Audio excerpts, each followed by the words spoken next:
जय जिनेन्द्र। आज हम NCERT 12th micro economics chapter 3 माध्यमिक शिक्षा मंडल के प्रश्न बैंक का क्वेश्चन नंबर 6 सॉल्व करेंगे कि अल्पकाल में सीमांत लागत वक्र यू आकार के क्यों होते हैं। देखिए, अल्पकाल में क्या होता है, मान लीजिए कि आपका ये खेत है और इस खेत पर ये बहुत बड़ा खेत है और इस पर केवल एक श्रमिक से आप काम करवा रहे हैं। उत्पादन के आपने अन्य साधन जो हैं वो स्थिर रखे हैं और आप उत्पादन को अब बढ़ाने के लिए क्या कर रहे हैं कि एक श्रमिक काम कर रहा है तो उत्पादन कम हो रहा है, तो आपने दूसरा श्रमिक काम पर लगा दिया, उत्पादन आपका बढ़ गया। फिर आपने तीसरा श्रमिक काम पर लगा दिया, उत्पादन और बढ़ गया। यानी जैसे जैसे आप श्रमिक को बढ़ा रहे हैं वैसे वैसे उत्पादन बढ़ रहा है। अब आपका खेत इतना ही बड़ा है कि 3 ही श्रमिक काम कर सकते हैं, आपने चौथा श्रमिक और काम पर लगा दिया, तो अब क्या होगा, चौथा श्रमिक काम पर लगने से भीड़ भाड़ हो जाएगी और भीड़ भाड़ होने से अब उत्पादन बढ़ने के स्थान पर क्या हो जाएगा, घटने लगेगा।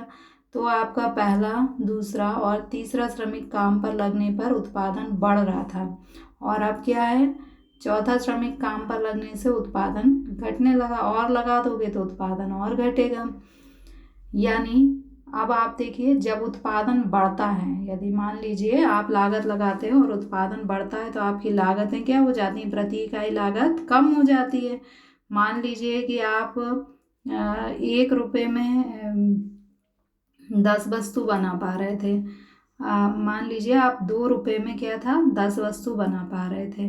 अब आप 2 रुपये में 20 वस्तु बना पा रहे हैं। जब 2 रुपये में 10 वस्तु बनाते थे तो एक वस्तु कितने की पड़ती थी, 2 रुपये की। अब 2 रुपये में आप 20 वस्तुएं बना रहे हैं तो आपको एक वस्तु कितने की पड़ेगी, 1 रुपये की। यानी प्रति इकाई लागत कम हो गई आपकी। तो वही है कि जब उत्पादन बढ़ता है तो लागतें कम होती हैं और जब उत्पादन घटता है तो लागतें बढ़ जाती हैं।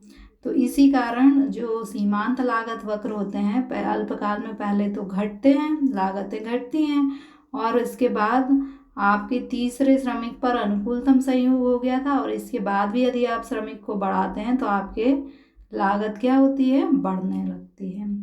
यही आपको लिखना है कि आपको क्वेश्चन में पूछा है कि अल्पकालीन सीमांत लागत वक्र यू आकार के क्यों होते हैं, तो आंसर यहीं से हो जाएगा कि अल्पकालीन सीमांत लागत वक्र यू आकार के होते हैं। क्यों होते हैं, क्योंकि परिवर्तनशील अनुपात का नियम लागू होता है। हमने अभी देखा ना कि हम अन्य साधनों को स्थिर रखकर हमने भूमि, पूंजी को स्थिर रख दिया था और श्रमिक की मात्रा को बढ़ा रहे थे।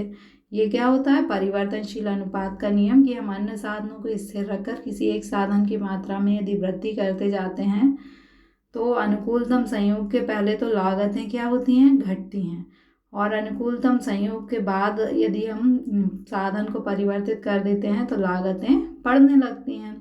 तो क्वेश्चन है कि अल्पकाल में सीमांत लागत वक्र यू आकार के क्यों होते हैं, तो यू आकार के परिवर्तनशील अनुपात के नियम के कारण होते हैं। क्योंकि परिवर्तनशील अनुपात का नियम हमें क्या बताता है कि अनुकूलतम संयोग ये है, अनुकूलतम संयोग के पहले तो लागतें क्या होती हैं, घटती हैं और अनुकूलतम संयोग के बाद लागतें क्या हो जाती हैं, बढ़ने लगती हैं।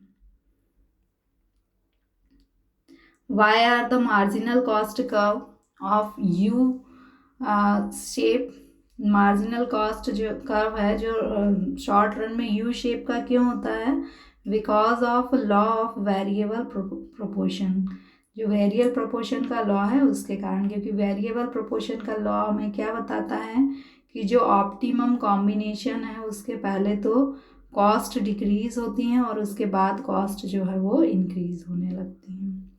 So thank you.